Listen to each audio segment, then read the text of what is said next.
តើគួរតែទិញមាសឬក៏ប្រាក់ទុកនៅក្នុងស្ថានភាពបច្ចុប្បន្នសូមបងប្អូនមើលវីដេអូនេះឲ្យដល់ចប់នោះបងប្អូនអាចនឹងសម្រេចចិត្តបានថាគួរតែទិញមួយណាទុក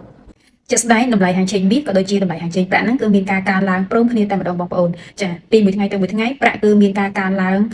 ចន្លោះពី2%ទៅ5%ជាងបងប្អូនដូចថ្ងៃនេះអញ្ចឹងថ្ងៃទី12ខែ1ឆ្នាំ2026តម្លៃហាងឆេងប្រាក់នៅក្នុងពេលឥឡូវនេះគឺមានការកើនឡើងរហូតដល់3%ជាងរីឯមាសគឺកើនឡើងត្រឹមតែ1%ជាងទេអញ្ចឹងបើសិនជាយើងក៏លេខទៅមើលហាងឆេងប្រាក់ក្នុង1អោនហាងឆេងប្រាក់អន្តរជាតិវិញគឺក្នុង1អោនត្រឹមតែ$84ជាងឯងប៉ុន្តែបើហាងឆេងមាសវិញគឺ1អោនរហូតដល់4600ឯងក្នុងពេលឥឡូវនេះហ្នឹងហើយអញ្ចឹងបើសិនជាយើងចែកចេញជាគីឡូប្រាក់1គីឡូនៅក្នុងពេលបច្ចុប្បន្ននេះចន្លោះតម្លៃពី$2800ទៅ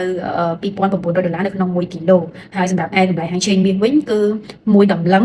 ចាបើសិនជាយើងចែក1តម្លឹងហើយចែកជាគីឡូគឺខុសគ្នាឆ្ងាយមែនតើបងប្អូនបើ1តម្លឹងបើគិតជាប្រាក់វិញប្រាក់2គីឡូបានមាស1តម្លឹងបងប្អូនចា2គីឡូជាងបានមាស1តម្លឹងអញ្ចឹងបងប្អូនអាចពិចារណាបានហើយតកតងជាមួយនឹងតម្លៃលក់ចេញទិញចូលក៏ខុសគ្នាដែរបើសិនជាបងប្អូនចង់បានប្រាក់1គីឡូមានន័យថាបរិមាណនៃទម្ងន់ហ្នឹងគឺវាច្រើនជាង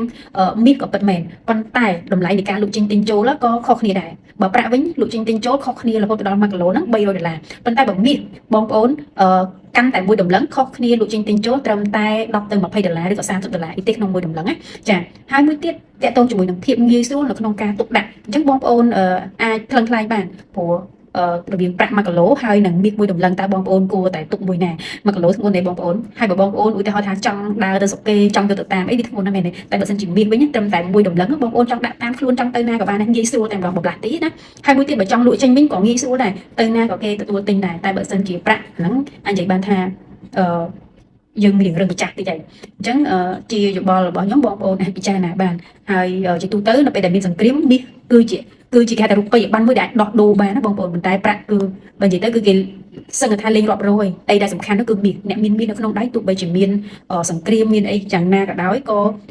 ជារបស់មួយដែលវាទប់ស្កាត់នៅហានិភ័យបើសិនជាយើងអត់ពីលុយទៅគឺយើងយកអានឹងទៅដោះដូរអូខេអញ្ចឹងខ្ញុំមានជាមតិក៏ដូចជាយោបល់តែប៉ុណ្ណេះសម្រាប់បងប្អូននៅពេលដែលបងប្អូនចង់ទិញប្រាក់ឬក៏ចង់ទិញអីយកមកទុកបងប្អូនអាចពិចារណាបានណាអូខេហើយបើសិនជាមានអីក្នុងការចែករំលែកថ្មីទៀតខ្ញុំនឹងចែកជូនបងប្អូននៅក្នុងវីដេអូបន្តទៀតហើយកុំភ្លេចតាមដាននៅវីដេអូរបស់ខ្ញុំជាបន្តទៀតដើម្បីទទួលបាននូវចំណេះដឹងផ្សេងៗទៀតអរគុណច្រើនបាយបាយ